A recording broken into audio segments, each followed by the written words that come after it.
Hi and welcome to the Hoop Circle. Today I am super excited to have the wonderful Albinoplant or Melissa from San Diego. Hi Melissa. Hello. How are you doing over there? I'm doing okay, just a little bit sleepy. That's Yeah, all. got a bit of a time zone difference here. Um, so you started hooping back in 2013 kind of time? Yes. And how did you get into hooping? What was it that kind of made you discover hula hooping? Well, there are a few things. In college, I was helping promote different music events with a group of friends, and so we would go out like twice a week, and I had been seeing people hooping for kind of a while and been curious about it. For the year leading up to me learning how to hoop, I had been getting really into running, and at some point I had been running every day, but it was getting to be really hard on my joints, and I could run 10 kilometers every day, but my body was starting to really hate me a lot.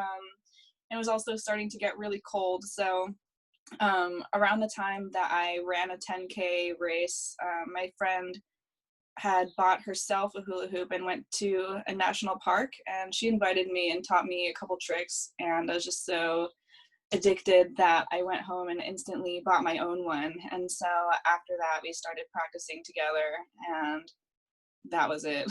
Nice. Yeah. That's awesome. And then I know you've been getting into some other kind of flow props as well. So you do rope dart. That's one of the things that you've been getting into. Yeah, I keep telling myself that the next prop I pick up I'm gonna stick with for a really long time. So I thought it was gonna be poi for a little bit, but then I decided I don't like poi. I also picked up juggling clubs for a while, and I actually stuck to it pretty good, but then I got a rope dart, and then I kind of like forgot about the clubs. So I've been doing rope dart a little bit more consistently than those other ones, and I think maybe part of why I've been able to stick with it a little bit longer is because I started combining it with a hoop to do like a hoop dart kind of thing. So I think maybe in my mind, I think that if I practice the rope dart, it will help me with the hoop stuff somehow. And it's very kind of all body dance kind of stuff, isn't it, with rope dart? Whereas Yeah, I, you do a lot of twins. Did the poi stuff kind of fit in with some of the twin stuff that you do? yeah. Well, with a poi, I thought that poi would come the easiest because you're holding the two objects just like double hoops, and I like double hoops. But it turns out all I could do with the poi was the double hoop stuff, and I really like a lot of the on-body stuff that comes with the hoops. So I was kind of unsatisfied with it. Something about the rope dart I really like is that you do get like the full body contact, and when it wraps around you, it's kind of like you're being hugged by your prop, Oh, and it's like the same kind of feeling you get when you do your on-body hoop, where you're feeling like you're kind of safe in your circle. oh, And I think I kind of get that same sensation when I do the rope dart. oh, nice. That's Yeah. really awesome. Yeah, I've had the same thing I started with poi, which was kind of my gateway prop into like hoop. But with everything else, like I'll get really excited about it for like a couple of months, and then it just kind of tails off, and end up with Mm-hmm. a variety of props just sat around that I'm like, I should really practice that more, like contact balls and things like that, where it's really Mm-hmm. steep learning curve. Yeah, I haven't done contact ball or like anything balance related I want to be able to do, but I'm very impatient. Um, so I think that's where rope dart and some other things kind of, or maybe even juggling kind of come in, where there is no, you cannot stop or it doesn't work anymore. So it kind of lets me be impatient because you just have to keep the momentum going. Otherwise, it just doesn't go the way you want it to. And what kind of things are you currently getting excited about with a hula hoop? Like, what are some of the things you're working on or kind of, yeah, feeling excited about right now? I think probably the things I'm feeling a little bit more excited about are the juggling related things. Double hooping is always my favorite, but I'm not currently working on like pursuing something specific really. It's mainly kind of spontaneous discovery with the double hoops at this point. I think something that helped with the juggling was that on Instagram, I invited myself into a game of juggling hoop horse with a couple of my friends, Aris and Mish. So they would kind of give each other little challenges to be able to do because they're both just like starting to learn how to juggle. And well, maybe not starting, but they're kind of starting to get those more complicated variations. And so it was kind of the beginning of quarantine. I'm like looking for some things to keep me motivated. So I invited myself and they let me get in there. And soon, like 3 or 4 more people invited themselves into the game who are far more advanced than the 3 of us. And so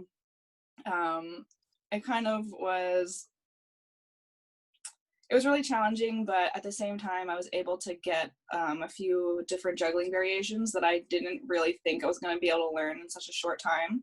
So my penguin catches have been really improving during the quarantine. So I think that's one of the things I'm most excited about right now. Nice. I also got a couple like over the shoulder ones, but I can't do them sequentially, but that was like a crazy thing for me. And yeah, there are like a couple of different ones, but I think those 2 were the variations I was most excited about. So I'm just trying to get some of those juggling variations to be a little bit more solid. Nice. Yeah. And then one of the things I like to ask people when they come on is about different hoopers who inspire them. And the hoopers that you've listed, we start off with Caterina Suttin, who I absolutely love. What kind of stuff is it about her hooping that you are, inspired by? Oh, man. I'm like swooning. Yeah, Katarina is my favorite hooper of all time. I say it to her face all the time, and she's so humble. She like doesn't think so, but it's really that very early on in me learning how to hoop. I'd only been hooping for a few months, maybe 6 months. I had seen her video on YouTube called Perfect Timing. I think you've probably seen it. I think it's a legendary video. I've made lots of non-hoopers watch this video too. So up until that point, I had been really into the single hooping, and I had seen some videos of people double hooping and doing multi-hooping, but it didn't look very exciting because I would kind of see people do it and it'd be like a 3-beat weave over here, 3-beat weave over here, windmill over here, and it kind of seemed really like repetitive. And part of what I really liked about hooping was that same thing I mentioned about the rope dart, like the on-body sensation where I feel kind of safe, or like it's hugging me. And I felt like I wasn't getting any of that from the double hooping at all. And it just didn't really appeal to me, and I didn't think I was ever going to be into it. And I saw that video and was like, it just like blew my mind, and I didn't really think I was ever going to want to do any of those things. So watching that video single-handedly changed my mind about what I thought that I would want to do as part of my hooping practice. And so I immediately started trying to learn how to do double hooping. The first double hoop trick I learned was isoflower. And so I started with the isoflower variations, because then I just started going deep into the Katarina Sutton hole. I watched all of her tutorials and everything. So I started with all the things that she knew how to do before I bothered doing like 3-beat weave or anything. Oh, I love that. Yeah, so she just totally changed my perspective on like what double hooping and like multi-hooping could be, because it wasn't as much like traditional circus multi-hooping or just like basic pattern spinning. So I feel like she had a lot of creative and innovative ideas that I wanted to learn how to do. So I don't really think I would be where I am at all right now if it weren't for her. Oh, that's so And she's just the nicest human being as well. It's like, yeah, it ticks all the boxes for awesomeness. The next hooper that you've selected, I hadn't actually seen before, and after you've given me the link to her, I've been checking out her stuff, which is really awesome. So Monica Marie, or I'm not sure I'm saying this right, 11 Puff. What is it about her stuff that you like? So for Monica Marie, I just feel like I had never seen anyone do double hooping like her, and I still haven't seen it. I've seen a few hoopers kind of incorporate some of her tricks or some of her style, but she just has this very like fluid, like very smooth, like I can't even really, like, she just does these like things with her arms, and then it's all looking all perfect and stuff. Yeah. It's all like she does all of the smeary foldy things, but like in a way that other people don't do it. Like she kind of puts them in places where I wouldn't think to put them, and it opens up interesting pathways. So it's just this whole, like, her, even though, you know, those elements with the folds and the smears are things that I do, or I've seen like Josh Philippi do, or like Jasmine Keeney, the way that she does it is very unique, and I think that a lot of people have kind of like taken some things from her style because it's so unique. And yeah, I was very fortunate to be able to take a couple workshops from her at Fire Drums. Right now she's not teaching and stuff so much because she just had a child. But actually when she was at Fire Drums, she was camping at Fire Drums, she was very pregnant. Oh. She was very pregnant camping at Fire Drums, which just by itself was just impressive. But so I was very lucky to be able to take her class before she started refocusing her energy onto raising her kid. And yeah, she's also just like an incredibly kind and generous person, and like I wish that more people knew about her. So even though she's not as active now, I think that you can still look back at her videos and kind of take away some things that you can learn. Nice. And we're going to have links underneath, so if anyone wants to see more of any of these hoopers, we've got the links so you can check out their videos. And finally, you chose Mike Hayataka. We're interviewing Mike soon, and Mike has been listed so far in everyone's list of one of their favorites, which is quite amazing. What stuff is there that you love about Mike's hooping? I mean, I think everyone's going to say the same thing, which is the balance. It's just stuff that I will never be able to do ever. Okay, well, I shouldn't say that because then I just won't do it, right? I should need to practice. I can't say that and then not practice it and be like, oh no, I'm not gonna learn it. So yeah, it's just really the balance thing. You can just kind of see, you can just see the hours of practice that go into it, and just like the amount of dedication. And he's just the one I've looked up to for a long time because of his Electric Forest Hoop Troop audition video. And just getting into Electric Forest Hoop Troop was a dream that I had when I first started hooping, because I just saw that it was a thing that was happening. I always wanted to go to Electric Forest. All of the hoopers who I'd watched that had gotten in there were just super amazing and inspiring. And so eventually I was able to get into the very last Electric Forest Hoop Troop that there was. So I was able to kind of realize my dream. And then it was around the same time that I met him at, I think, MOPS, like Master On's Prop Shop. We were teaching classes. So I don't know. Yeah, it's just kind of, I don't know. Yeah, there's kind of a history of like inspiration there. Nice. Yeah, I think he's got such precision with everything he does as well, which is just, yeah, it's so like mesmerizing to watch. Yeah, it just like looks like there's no effort being put in, which is a little bit infuriating, you know what I mean? Yeah, definitely. And then outside of hooping, what kind of things are you passionate about in the non-hoop world? So sewing and crafting are really probably my second, like the second hobby I would go to be talking about other than hooping. I started learning how to sew for cosplay and just doing other sort of crafting in 2007. And it's kind of been a process. My sister, who is 9 years old, taught me how to use a little like basic sewing machine. Oh. And I'd kind of been teaching myself this whole time. I started doing like foam work, and the like wig thing hadn't come in at that time yet, or like the makeup hadn't really come in at that time yet. But that's kind of been a process. And I actually just a couple weeks ago finished up an actual sewing class. This is my first time ever taking a real sewing class, and I actually found out about it because of Valentina Martin. Oh, nice. Yeah, they offer free sewing classes through San Diego Continuing Education here, and she started taking those classes, and then she's been making costumes for gigging and stuff. So she's been making costumes for bags. She's actually made a costume for me, like, and she's just really been amazing. So she told me about that class, and now I'm gonna see if I can work up to her level. Nice.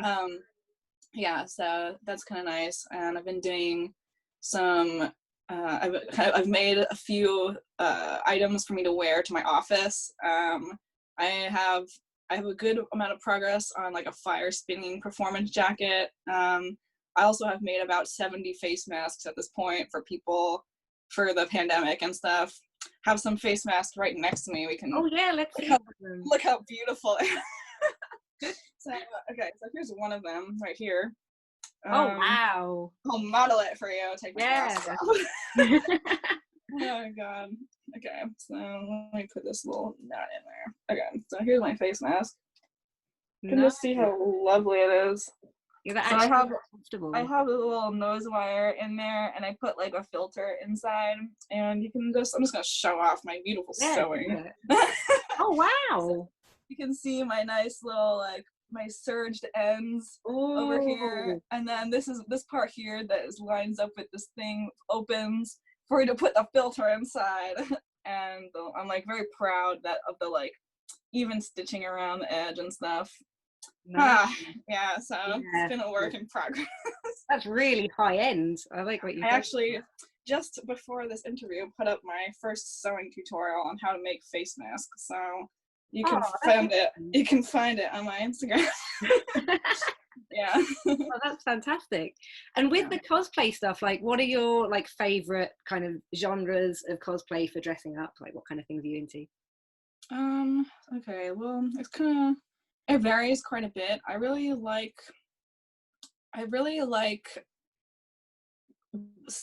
trying to recreate something that looks like it shouldn't exist in real life. You know what I mean? So sometimes the aspect I'm most interested in is like the hair or something, or maybe it could be the outfit, or maybe they have this like sword that's like way too big that no one could actually carry. Okay, well, I'm not really into the big prop things. I don't have anywhere to store it. But like, there's one costume I just found recently. I think you'd actually be really into it, from this game called Persona 5 Scramble, and it's like this lady who has I think it's like pink hair, but then when you look at the bottom, it's like blue. So it's like just blue and pink hair. And then she has like these little wrists, bows, and then they're on her ankles, and then they have eyeballs in the middle. And then she has this giant like cane, but it's actually looks like a flamingo. And she has like, and it's, it's got like this kind of vesty corsety top and like striped leggings, and then there's this kind of like, I don't even know, this kind of like fan thing that totally goes behind her that's totally gravity defying, that kind of sprouts from her back sort of. And I'm just gonna I'll like send you a photo with all my other cosplay stuff, and it just like is so colorful and creative, and I like see this kind of look, and I'm like, wow, I would love to wear that walking down the street or something. Yeah. I started getting into it years ago just because I love going to music festivals and I love dressing up, so I'd start kind of doing it for that. I'm really bad with makeup and hair though, so like that was always a side of it that like I majorly just fail on, whereas the pictures you post, I'm like, the makeup and hair is just so amazingly impressive.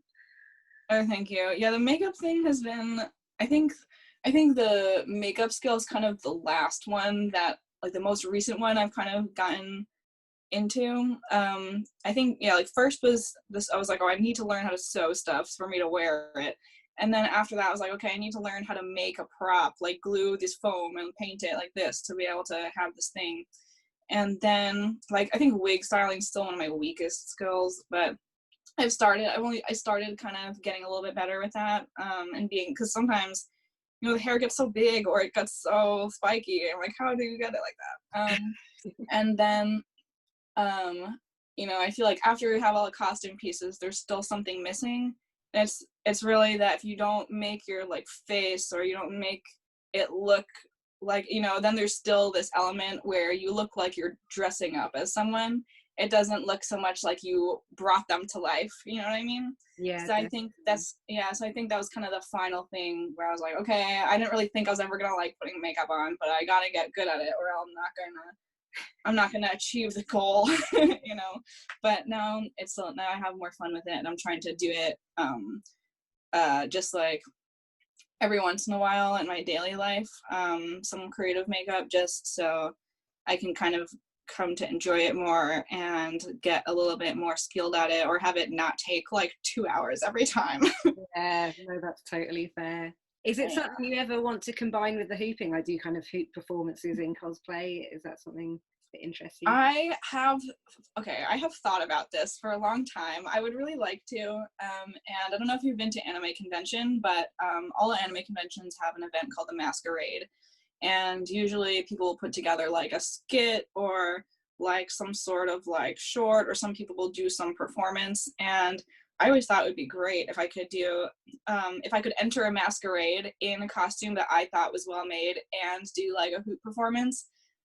Because when you do the performance, the winner is judged not just on the costume construction, but also on the quality of the performance. So I feel like if I could combine two things that I felt like I did well at, then I could be really happy with that. But hooping in costume is extremely difficult. I have made some like short videos like at anime convention in whatever costume I'm wearing, and I have to be very careful to not like break my costume.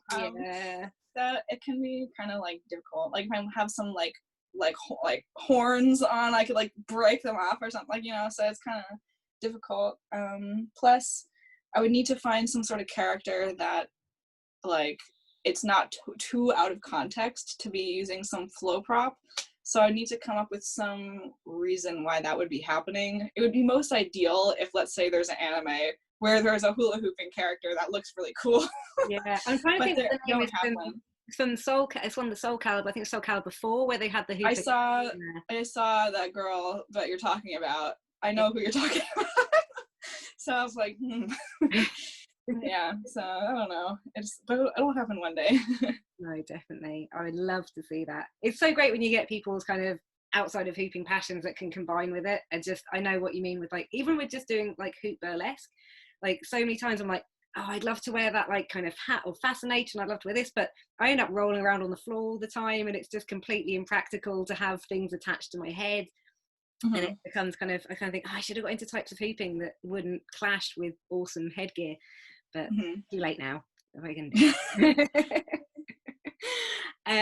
So what kind of things are you kind of looking forward to in the future with hooping? Do you have any like hoop goals or kind of bucket list of things with hooping that you really want to achieve during your lifetime? So this is kind of hard to say, because my goal for like this whole time had been to like get paid to travel to other countries and do it, and now that's happened a few times, which is just crazy for me. I can't believe that it's something that actually became a thing. So especially like when I made it to Swoop, when Emma invited me to Swoop, I was like I couldn't believe that was a thing. Like that was kind of a dream, you know, the whole time, especially because Swoop's like such a big deal. So that was kind of like a dream come true. Honestly, beyond that, I have to like think now, like what do I want to do next? Like I only just started getting into the international hoop teaching circuit, so there's more events I would really like to do. I heard that like the Italian Hoop Connection is amazing. I like Alpine Hoop Retreat looks really beautiful. There's so many events that I would really like to check out sometime, if I'm able to, but you know, I don't know. I guess I kind of have to like just kind of keep doing what I'm doing and see if somebody wants me or something. And also reach out to them, because you know, a lot of the time if you contact people at those kind of conventions, because you're such an awesome teacher and you have awesome tricks and you're such a lovely person, I'm sure a lot of them would snap up the opportunity, especially if they're in a close kind of time frame, because I know it's always hard. I used to run an event here, and it's difficult with international artists to be able to pay enough for it to be worth the time. Whereas if there's a few that run in succession, then it's kind of like good for the teachers to communicate and be like, okay, well maybe I could do like these 3 conventions within a month and then get to travel around. Because it is always a tricky one when we want to get amazing people from all around the world, but flights are so expensive. And obviously at the moment it's all online cyber events, which is kind of a good thing in a way, because I got to take one of your workshops just like a few weeks ago, Cyber Sweep, and that was fantastic. Yeah, so I mean, obviously going and traveling to these places is on hold right now. But it is still nice though to have been able to interact with the international hoop community. It's just like totally different vibe than if you do something local. Like I did one for Kinetic Fire, which was in Indiana. So I did an online version for that, and like the feeling that I get with that was totally different than the experience for the Cyber Swoop. I also did one for Summer Hooping Mexico. They had an online version, and that was also a completely new experience. For that one, they actually had a translator translating in Spanish and English between me and the students, like live the whole time. Oh, that's awesome. So that was I felt like I was kind of having to adjust the timing of the instruction and stuff to allow for that to be happening. So I feel like I tripped up over it a little bit, but it was a new experience. So it's really cool. And what kind of things are you most passionate about within hooping? Is it teaching or performing or just getting to kind of practice your tricks? What kind of things do you feel most inclined towards? I definitely feel best teaching. I feel good teaching. I don't like I'll get nervous a little bit sometimes, but it's not really because I don't think I'll be able to teach it well. Like I was nervous before Cyber Swoop, but I was like, oh my God, what if my laptop dies? I mean, I don't know. I had it plugged in, but it's like just like technical difficulties are like, oh, what if I can't tell that someone has a question because they're on the other screen? And I'm like, so I don't get nervous to teach classes generally, which is just crazy because I'm like a very anxious person. So like I actually have some sense of confidence that I can teach someone something and then they'll understand what I'm saying. So it's a kind of confidence I feel like I don't feel about that many things. And I just am really excited to share a lot of the ideas that I've come up with because they're kind of, I feel good about them, you know. If I care about something enough to teach it to someone, then I feel like I have something that's worth showing somebody. And then performing, I think, is like the worst thing in the world. But I will still do it sometimes. But it's really, most of the time, it's not really for me. It's like for the organizer or for the students. Because I know if I like travel across however many states or however far, and then I get to the place and then I don't do a performance, I feel like there are people that might be disappointed. So a lot of it is for them. The act that I did at Swoop, the hoop therapy one, that one I did for myself because I just hated performing this whole time. So that was like, I kind of created an act with this mood where if I had a panic attack during it, it would like blend in. So I thought that maybe, I was like, okay, this is an experiment for myself to see if I can enjoy performing. And I still did not enjoy it. Oh, it was such a beautiful performance. I loved watching it. I was properly like goosebumps. Thank you. I get goosebumps too. So it's not, it causes me a lot of anxiety, but it's still, like, I still have a sense of pride over the performance I created. It's just that, like, man, I just feel really like sick every time I do it. Oh. So like for that, but I'm trying to always kind of figure out what I can do to make hooping more fun for me. Like there was a point that I felt like I had overcommitted myself to doing, like, to teaching and performing and gigging and being sponsored by all these companies and like blah, blah, blah. And it had become really stressful for me to do anything. And then I kind of stopped practicing for myself so I could pour all my energy into all of those like things that people needed from me. And it wasn't really fun anymore. So I would kind of not really look forward to practicing and stuff. And so I like dropped almost all of my sponsors. I stopped taking most gigs. I took some gigs in like Halloween time, but that was the first time I took any gigs in like a year and a half. I don't really like, so I'll take gigs that I think are like fun, or like if I get to hoop to like live music or something, or if it's just like ambient, or if I get to make a lot of money, that's also, I guess, fun. Yeah.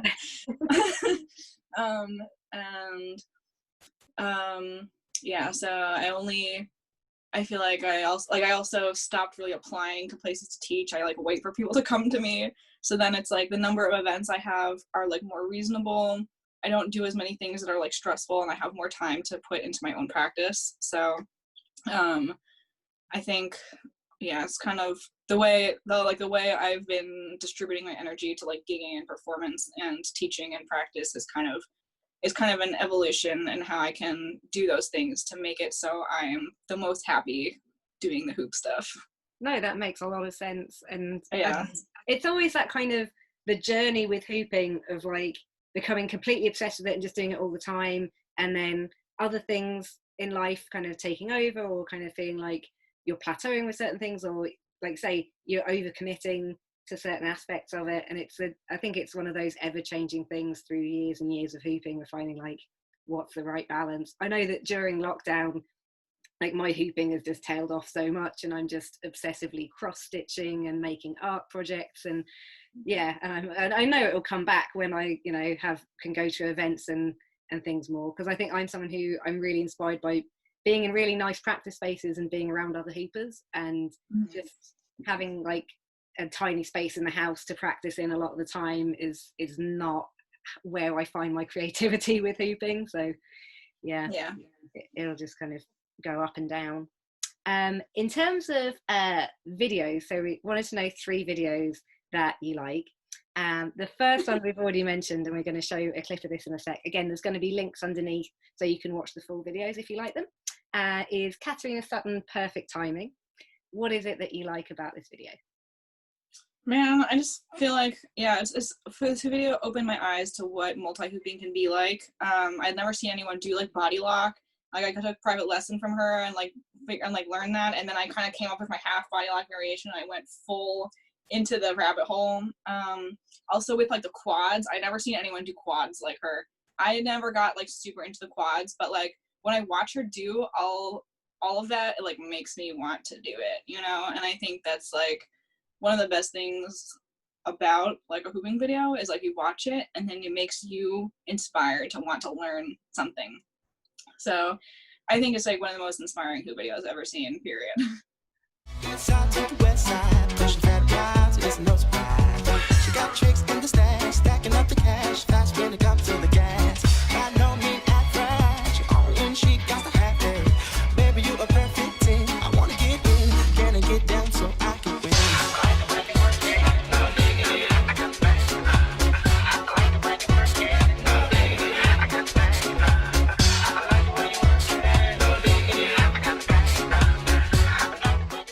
The next video that you picked was Plunge by Steve Faggs, which is an amazing video of his Boylesque act. I will say this is not safe for work, so anyone just open your eyes now. What is it that you like about this act? Oh God. Definitely one of the best acts I've ever seen in my entire life. It's kind of hard to even think of words to describe what's so great about it. Yeah, there's like a little bit of hooping in there. Yeah, it's just really, really funny, really creative. I was very lucky to be able to see this act in person at the Fringe Festival in San Diego. I also don't think you will ever see another Steve Faggs act quite like this. No, it's very unique. Yeah, you still get to see him show off some juggling skills and like various other skills. I can't even think of words. I think it's kind of self-explanatory. People just have to watch it, I think. We'll let the video do the talking. So here is a clip from Plunge by Steve Faggs.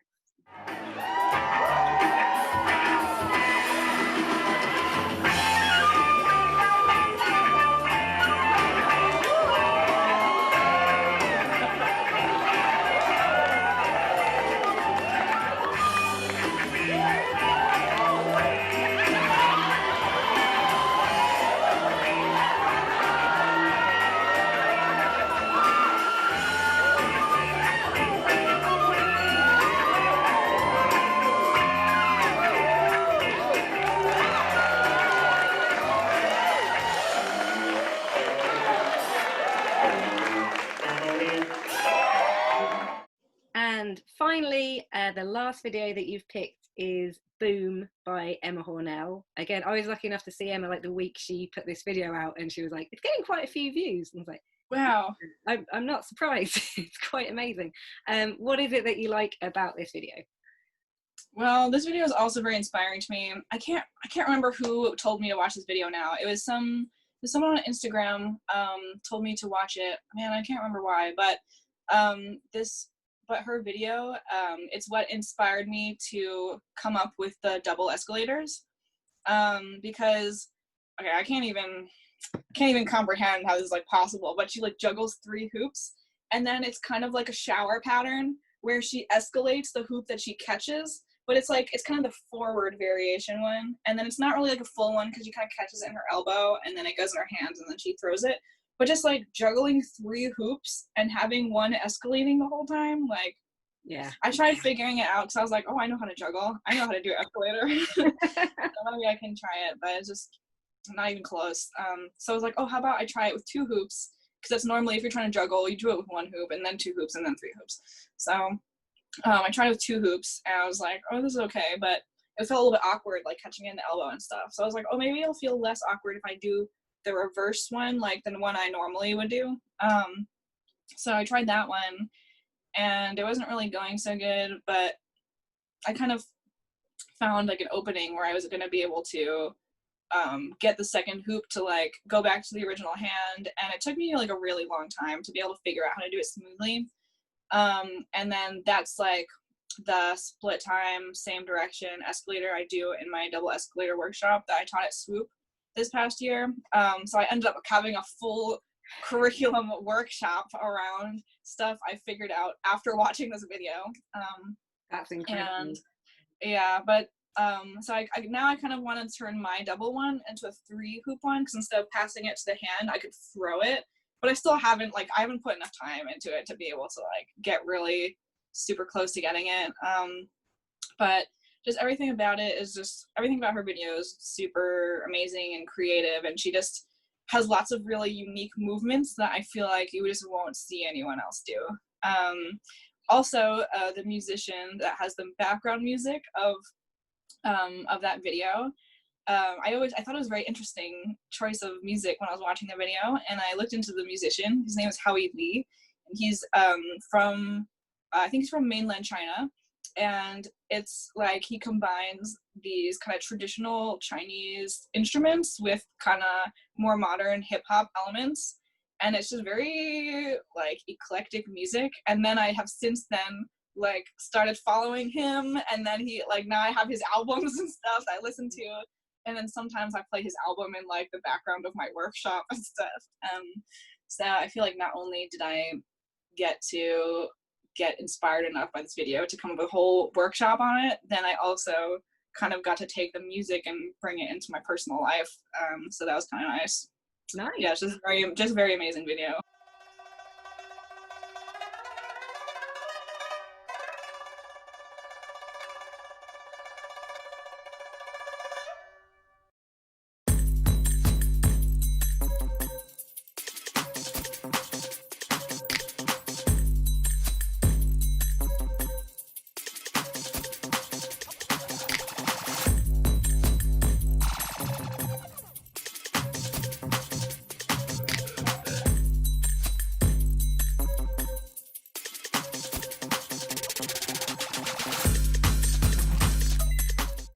Okay, and following on nicely from that, talking about musical influences, one of the things I like to find out from people are the songs that they really like hooping to, because I think it's something that, especially when you're having a bit of a plateau or you're kind of a bit lost with hooping, it can really invigorate your hooping, finding some awesome new tunes. And the first one you've picked is an exclusive podcast by Sorrow. What kind of stuff is it with their music that you like? It's kind of got this like darker mood to it. But I mean, I'm not very good at describing music. I'm just gonna try. Again, we've got all the links underneath so people can. Am I going to pronounce the next one right? Is it Tyocho? Oh, that's Tyocho. Oh, this is how bad I am at pronouncing things. And that's a Burning Man mix. And then also Fortet, who I'm a huge fan of and plays a lot. obviously because he's from the UK. So that's all quite kind of electronic, but quite varied in the kind of electronic. Yeah, there's kind of like, they kind of vary a little bit. Where like Tyocho, you know, it's kind of got this more like light kind of ambient feel to it, and then kind of Sorrow's kind of more on the darker end, and then the Fortet kind of like varies between those two. So I feel like I've kind of got my like range of moods covered. And then I also just really like hooping to mixes if I'm in a rut more than anything else, because if I'm just like, usually when I'm practicing, I don't really flow, I'm just like drilling. But I feel like it's really rare for me to get to like a flow state, and one of the only times I can really do that, I feel like, is I'm at an event with like live music, and or like I'm at a festival and I'm just not, I turn my brain off for the full like hour and a half that the person is like playing, right? So I think like me listening to a mix and trying to hoop for the duration of the mix is kind of the closest I can get to being able to hoop to someone at like a festival or something. Yeah. So it's, I think that's the best way for me to try to tap into that flow state. And also, if I manage to actually hoop for the entire like hour and a half, that's like, it's a good practice time. Nice. And what are your favorite festivals when it comes to like flow festivals and music festivals around the States, or ones you've been to around the world that you'd recommend to people? Let's see. So my favorite festival that I had been to was Lightning in a Bottle in California. And it just like, the way that it feels is just really like, it's just very comfortable. The camping area is very open to like stage areas. They have a lot of like their music selection. They have like a good variation, and they've just multiple times brought in artists that I didn't think that you could bring in, sort of, that like, you know, I just don't really see a lot of other festivals kind of doing this. Maybe they are, and I just missed them every time they had lineups that I was like super into. I mean, all music festivals will have artists that I really like, or I'll be like happy to hoop to. I really like them, but I just remembered specifically at Lightning in a Bottle, before they announced the lineup for 2016, and I was like, oh, I wonder who's gonna play. And I was like having a conversation with someone, and we were talking about like who we wish were on the lineup. And then so I was like, oh, if you could pick any artists at all to be headlining that festival, then who would it be? And I said, if I could pick any artists, it would be Grimes and Moderat. And then both of them headline the festival. And I was just like, ah! So I like lost it. And then it was just like really just so good. And also I just had a really